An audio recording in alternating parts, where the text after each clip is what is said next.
One of the most important events in Genesis is when Jacob's name is changed to Israel. Israel is God's chosen nation, and so this is a pivotal moment in God's plan for salvation. But when we study Genesis, we encounter a problem, because God appears to do this twice, once in Genesis 32 and again in Genesis 35. Many source critics have used this as evidence that Genesis contradicts itself, because Jacob doesn't have to have his name changed twice. Additionally, they argue, this is evidence Genesis is a composite of multiple sources.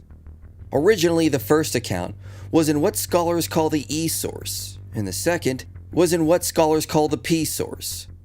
The two sources were originally different accounts of Israel's history, and later combined with the J source in Deuteronomy to form the Pentateuch.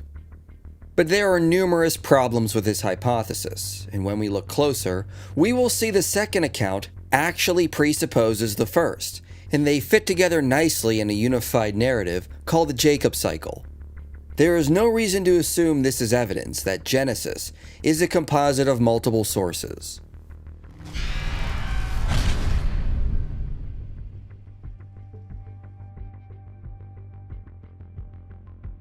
The documentary hypothesis is the view the Pentateuch is a composite of different sources.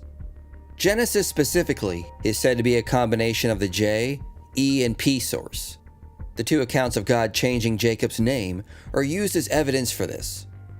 Moreover, the scholar Joel Baden focuses in on Genesis 35 and argues it can be divided into two distinct stories that are internally consistent. When we reconstruct the hypothesized sources, we also solve issues with the text, like it appears Jacob names Bethel twice, once in Genesis 35 and once earlier in Genesis 28.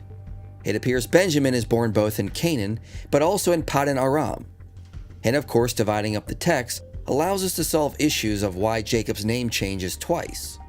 This often is used as a strong piece of evidence to support the documentary hypothesis. Although on the surface this might sound plausible, once we dive deeper, you'll see there are numerous problems with dividing up the text into hypothetical sources. First, the issue is really overblown. There is nothing incoherent about God reiterating that Jacob's name is changed to Israel when God appears to him at Bethel. In the story of Jacob, Bethel is a crucial place. It is where Jacob dreamed of the ladder coming down from heaven, and where God first makes his promises to him. Given that the story of Jacob reaches its climax when Jacob returns to Bethel years later, it seems appropriate for God to reiterate his name change, which is crucial for his new identity. There is nothing in the Jacob cycle that we could deem as an intolerable contradiction. Tremper Longman says, "Then the narrator again informs us of Jacob's name change. The change was actually instituted at the time he wrestled God. We are likely to understand this simply as a reiteration of that moment rather than a second time when God tells Jacob about his name change. Perhaps it is repeated here because now Jacob is fully moved into the promised land." Meredith Klein says, "God appeared to him again, reiterating the change of name to Israel, and renewing the Abrahamic covenant promises of the assembly of nations as descendants, royal dynasty, and land." Given this is such a pivotal moment, it makes perfect sense for God to reiterate his blessings for Jacob, and that they are signified by the fact that God has given him a new identity. More importantly, Genesis 35 presupposes the earlier account, because it says, God appeared to Jacob again. The authors directly tell us this is not the first time God has appeared to Jacob. Commentators note this refers back to Genesis 28, when Jacob dreamed of the ladder coming down from heaven. But Kenneth Matthews adds, the language of appearing does not show up in that passage. It shows up in Genesis 32, when God wrestled with Jacob and changed his name. So Genesis 35, which is assigned to P, seems to be presupposing the narratives in chapters 28 and 32, which are both assigned to E. By the word again, the verse alludes to the first visit to Bethel, although in the prior narrative, the typical language appeared does not occur. Mention of his return from Paddan Aram contributes to the narrative's emphasis on fulfillment, and he blessed him recalls the naming of Israel when the stranger first blessed him. By this acknowledgement, the author links Jacob with his ancestors. This is appropriate for the reissuing of the name in verse 10. So the authors of Genesis 35 explicitly tell us that God has already appeared to Jacob, and this occurred in Genesis 28 and in 32, when he wrestled with Jacob and changed his name for the first time. Now Joel Baden is aware of this issue, and argues the word for again was added by a later redactor to make the accounts fit together. Moreover, source critics argue there's no reason for Jacob's name to change again. So Genesis 32 and 35 are unnecessary duplicates. It makes more sense to see these as two sources stitched together. But this is not necessarily true, and there is more evidence that both accounts are necessary for the full story. First, as noted, the second account can easily be understood as a reiteration. Given that this is the climax of Jacob's story, prior promises are expected to be reconfirmed, as it was with the Abraham cycle. Jacob has returned to Bethel and overcome all major obstacles in the story, and therefore has all divine promises reaffirmed, including the change of his name. More importantly, Gordon Wenham and Nahum Sarna point out that Genesis 35 lacks an explanation for why God has changed Jacob's name to Israel. The author assumes the reader is already aware of the prior account. There is no explanation of the change. That the new name is left unexplained confirms that the reader is supposed to know the previous story. This is not an independent account. Adding that the text says this is not the first time that God has appeared to Jacob, we can see the second account presupposes the first. Baden's argument that the word for again was added by a later redactor is ad hoc. Anytime the evidence for the documentary hypothesis is problematic, the difficulty is explained away by appealing to a later redactor. Genesis 35 as it stands presupposes the earlier account, and there is no evidence it was modified by a later redactor. The evidence thereby indicates it is not from a different source, but part of the unified narrative. Additionally, Gordon Wenham notes Genesis 35 contains numerous references to earlier parts of the Jacob story. It is clear that this chapter presupposes most, if not all, of the other Jacob stories contained in Genesis, and this is significant for the interpretation of the chapter. Even Baden has acknowledged this fact. But if this is the case, then it appears to be aware of numerous passages assigned to other sources, and so would be contingent on them, not a story from an entirely different source. Kenneth Matthews notes the naming event of Genesis 35 is not an unnecessary duplicate, because it has a different emphasis than the prior account that is actually necessary for the story. The first account's focus from chapter 32 is on the patriarchal transformation into the new man, from being the trickster Jacob into Israel, who wrestled with God and prevailed. In the latter account, the name Israel is connected to blessings and the future of Israel. The significance of the redundancy in verse 10 is to reinforce the message of the new name, but with a different emphasis. Here the context highlights the national and royal importance of the name, shown by the new character of the promises in verse 11, and the first formal listing of the 12 tribal descendants. Gordon Wenham says, "The short-term promises of protection and return to the land have already been fulfilled, so there is no point in repeating them.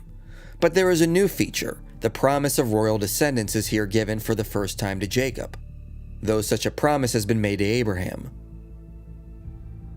So the second naming event is actually important for the narrative, and not an unnecessary duplicate, as God wishes to indicate Israel's name is not just a personal transformation, as it was in chapter 32, but it is also connected to the blessing of his offspring and national identity. Another reason for the two accounts is how Genesis uses repetition to stress the certainty and importance of events. For example, in the Joseph cycle, Pharaoh is given two dreams of the coming famine. Joseph says the doubling of Pharaoh's dream means that the thing is fixed by God. So the fact that the city Luz is renamed to Bethel twice, and the fact that Jacob's name is changed twice, might be necessary so the ancient audience understood that this was fixed by God.